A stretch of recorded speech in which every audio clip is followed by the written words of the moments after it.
নমস্কার।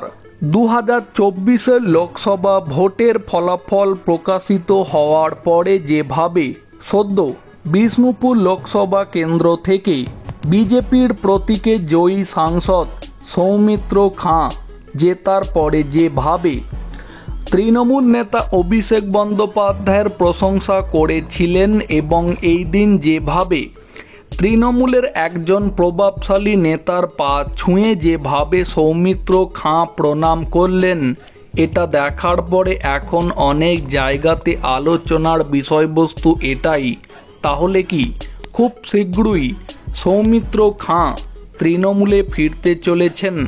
দেখুন, আমি আপনি কেউই জানি না যে সৌমিত্র খাঁয়ের মনে ঠিক কী চলছে। তিনি কি আদেও এরপরে বিজেপিতে থাকবেন নাকি তৃণমূলে ফিরে যাবেন, সেটা আমরা কেউই জানি না। কিন্তু এখন প্রশ্ন হচ্ছে, সৌমিত্র খাঁ যদি বিজেপি ছেড়ে তৃণমূলে ফিরে যান, তাহলে সেটা কি বঙ্গ বিজেপির জন্য ক্ষতি হয়ে যাবে? আচ্ছা, আপনারা বলুন তো, 2021 পশ্চিমবঙ্গ বিধানসভা ভোটের ফলাফল প্রকাশিত হওয়ার পরে সেই সময় মুকুল রায়, বাবুল সুপ্রিয়র মতো অনেক বিজেপি নেতা নেত্রী তো বিজেপি ছেড়ে তৃণমূলে যোগদান করেছিলেন। তারা যখন সেই সময় তৃণমূলে যোগদান করেছিলেন, তখন সেই সময় এই রকম অনেক আলোচনায় কিন্তু শুনতে পাওয়া গিয়েছিল এই সমস্ত নেতানেত্রীরা তৃণমূলে যোগদান করার জন্য পশ্চিমবঙ্গ বিজেপিতে নাকি অনেক ক্ষতি হয়ে গেল। কিন্তু সত্যি করেই কি সেই দিন বিজেপির ক্ষতি হয়েছিল? যদি তাই হয়ে থাকে, তাহলে আপনারা এটা বলুন তো, 2024 লোকসভা ভোটের আগে পশ্চিমবঙ্গে বিজেপির পক্ষে হাওয়া ছিল কি ছিল না? এটা তো আপনারা একমত হবেন যে 2024 লোকসভা ভোটের আগে পশ্চিমবঙ্গে ব্যাপকভাবে বিজেপির পক্ষে হাওয়া ছিল। এখন 2024 লোকসভা ভোটের ফলাফল অনুযায়ী পশ্চিমবঙ্গ থেকে বিজেপি 12টির বেশি আসন জিততে পারেনি। সেটার জন্য তো অনেক কারণ আছে, সেটা আমি আপনি প্রত্যেকেই জানি।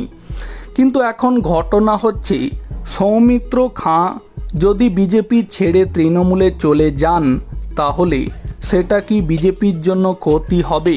এক্ষেত্রে উত্তর হলো না।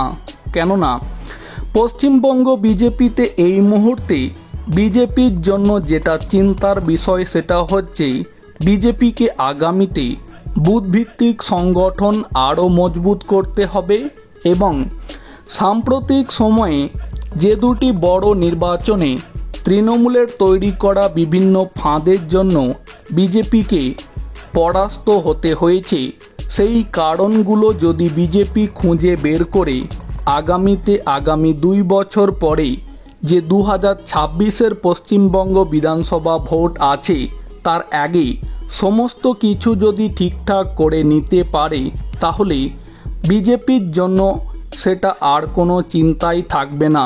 কারণ সাধারণ জনগণ যারা এই মুহূর্তে পশ্চিমবঙ্গে প্রকৃত পরিবর্তন চাইছেন, তারা বিজেপি চিহ্ন মানে পদ্মফুল প্রতীক এবং নরেন্দ্র মোদী, এই দুটো মুখকে দেখেই কিন্তু তারা ভোটটা দিচ্ছেন। তো এটাই হচ্ছে ঘটনা। তো প্রিয় দর্শক বন্ধু, এই খবরের বিষয়ে যদি আপনাদের কোনো মতামত দেওয়ার থাকে, তাহলে সেটা কমেন্টে জানাতে পারেন। ভিডিওটিকে সম্পূর্ণ করে দেখার জন্য অসংখ্য ধন্যবাদ।